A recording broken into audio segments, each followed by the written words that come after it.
Assalamualaikum. Jawab dong. Hukum menjawab salam itu adalah wajib. Oke. Oke, baik teman-teman semua. Jadi saya mau cerita dari hari ini. Jadi hari ini Jumat tadi pagi Bapak Presiden sudah tiba dari kunjungan ke luar negeri dari Amerika Serikat, Inggris, Jordania, kemudian UAE, ya. Kemudian hari ini juga nanti sore beliau akan melaksanakan rapat terbatas menjelang berbuka puasa mungkin sekitar jam 4. Kemudian rapat terbatas sampai berbuka. Kemudian mungkin nanti disambung lagi, lokasinya di Kertanegara, tapi tertutup. Itu satu. Kemudian yang kedua, saya ingin meluruskan pemahaman dan narasi yang keliru tentang apa? Jadi kemarin ada sedikit pihak yang menyampaikan bahwa program makan bergizi gratis itu mengurangi program dan anggaran pendidikan, sehingga sekolah terbengkalai, kemudian guru-guru tidak diperhatikan. Oke ya. Jadi saya mau jawab itu narasi yang keliru. Ya. Jadi singkat cerita begini. Yang pertama, makan bergizi ini bertujuan untuk meningkatkan kualitas sumber daya manusia, dalam hal ini siswa dari PAUD, TK, SD, SMP, SMA dan setingkatnya untuk memperoleh pendidikan di sekolah. Oke. Kemudian anggaran pendidikan ini sudah disepakati bersama oleh DPR, pemerintah, termasuk Badan Anggaran DPR tahun lalu pada September kalau tidak salah, untuk digunakan di 2026, termasuk isi dan peruntukan dari anggaran pendidikan ini. Itu ya. Oke. Kemudian pertanyaannya adalah, apakah program makan bergizi ini mengurangi program pendidikan? Oke. Saya jawab tidak. Faktanya tidak ada program strategis pendidikan dari periode sebelumnya yang tidak berjalan sekarang. Tidak ada program dari periode sebelumnya yang dihentikan. Semuanya berjalan. Semuanya berjalan, bahkan ditambah. Ya. Ada Kartu Indonesia Pintar berjalan.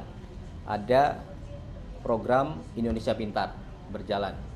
Bahkan Presiden Prabowo menambahkan ada sekolah rakyat. Untuk apa? Anak-anak yang tidak bisa sekolah, putus sekolah, atau mungkin bahkan dia tidak pernah sekolah, disekolahkan di sekolah rakyat. Ya, diberi penginapan, diberi pendidikan, diberi makan gizi dan dijamin kesehatannya.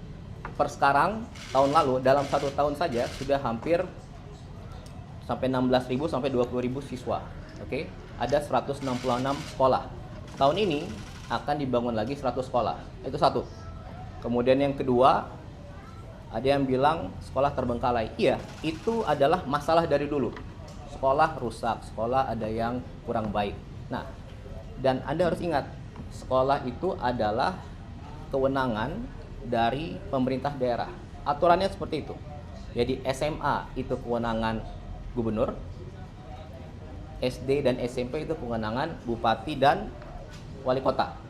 Tapi di zaman Bapak Presiden Prabowo, karena dari dulu sudah rusak dan bermasalah tapi tidak tertanggulangi, kita renovasi, ya. Faktanya di tahun 2025 saja sudah ada sekitar 16.000 sekolah yang direnovasi. Datanya ada, fotonya ada, Anda bisa cek. Oke, dengan total anggaran sekitar 17 triliun diwadahi oleh Mendikbudrismen. Itu, ya. Kemudian apalagi tambahannya? Ada TV digital untuk pembelajaran digital sekolah anak-anak. Jumlahnya tahun 2025 sudah 280.000 TV di 280.000 sekolah. Oke, dan bahkan tahun ini akan ditingkatkan lagi. Belum lagi nanti ada sekolah Garuda, ada sekolah terintegrasi, ada pembangunan kampus-kampus baru yang Pak Presiden ingin buat, sedang berjalan. Oke, jadi saya mau sampaikan tidak ada program yang tidak dilanjutkan, semua program berjalan dan bahkan ditambah. Itu yang kedua. Kemudian yang ketiga, ada lagi yang bilang guru-guru tidak diperhatikan. Faktanya ada 3 nih. 1, mengenai guru honorer. Ya, saya mau sampaikan bahwa secara kewenangan guru honorer itu ada di bawah pemerintah daerah, oke? Tapi pemerintah pusat memberi insentif. Insentif itu bukan gaji, insentif itu tambahan, oke? Dan tambahan ini berapa? Dari tahun 2005 sampai 2025 ada namanya insentif.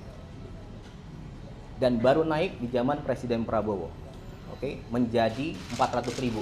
Jadi Anda bayangkan selama 20 tahun insentif itu belum pernah naik, baru naik di tahun lalu menjadi 400.000. Itu 1. Kemudian yang kedua, ada tunjangan guru non ASN, ya. Jumlahnya berapa? Dari 1,5 juta tahun lalu naik menjadi 2 juta. Oke. Kemudian yang ketiga, apalagi kebijakannya? Yang paling dirasakan oleh guru-guru adalah, jadi dulu pemberian tunjangan honor itu melalui transfer ke daerah, pemerintah daerah yang beri, dan itu 3 bulan sekali baru dapat. Nah, tahun lalu Presiden memberi instruksi agar setiap bulan itu langsung diberikan langsung ke gurunya dan sudah berjalan. Oke, tentunya semua tadi diwadahi oleh Kementerian Dikdasmen. Oke, nah itu. Jadi yang mau saya sampaikan di sini, tidak ada program pendidikan yang dikurangi atau tidak berjalan. Seluruhnya berjalan, dilanjutkan, bahkan ditambah. Dan lebih detail, lebih fokus kepada siswanya, sekolahnya, dan juga gurunya. Ya. Jadi saya rasa itu menjawab semua pertanyaan. Itu aja kira-kira yang bisa saya sampaikan. Oke, terima kasih. Mas, kalau boleh tanya, ini kan lagi ramai juga di sosmed mengatakan kalau misalkan setelah ada program MBG ini bahan-bahan kayak cabai bawang itu pada naik melonjak. Nah, terus habis itu ada beberapa yang mengatakan juga UMK malah jadi turun kayak ikan malah pada itu. Nah, itu boleh nggak sih Mas dilurusin lagi gimana kalau misalkan dari program ini sebenarnya tidak menyenggol arah situ? Oke, intinya saya mau jawab.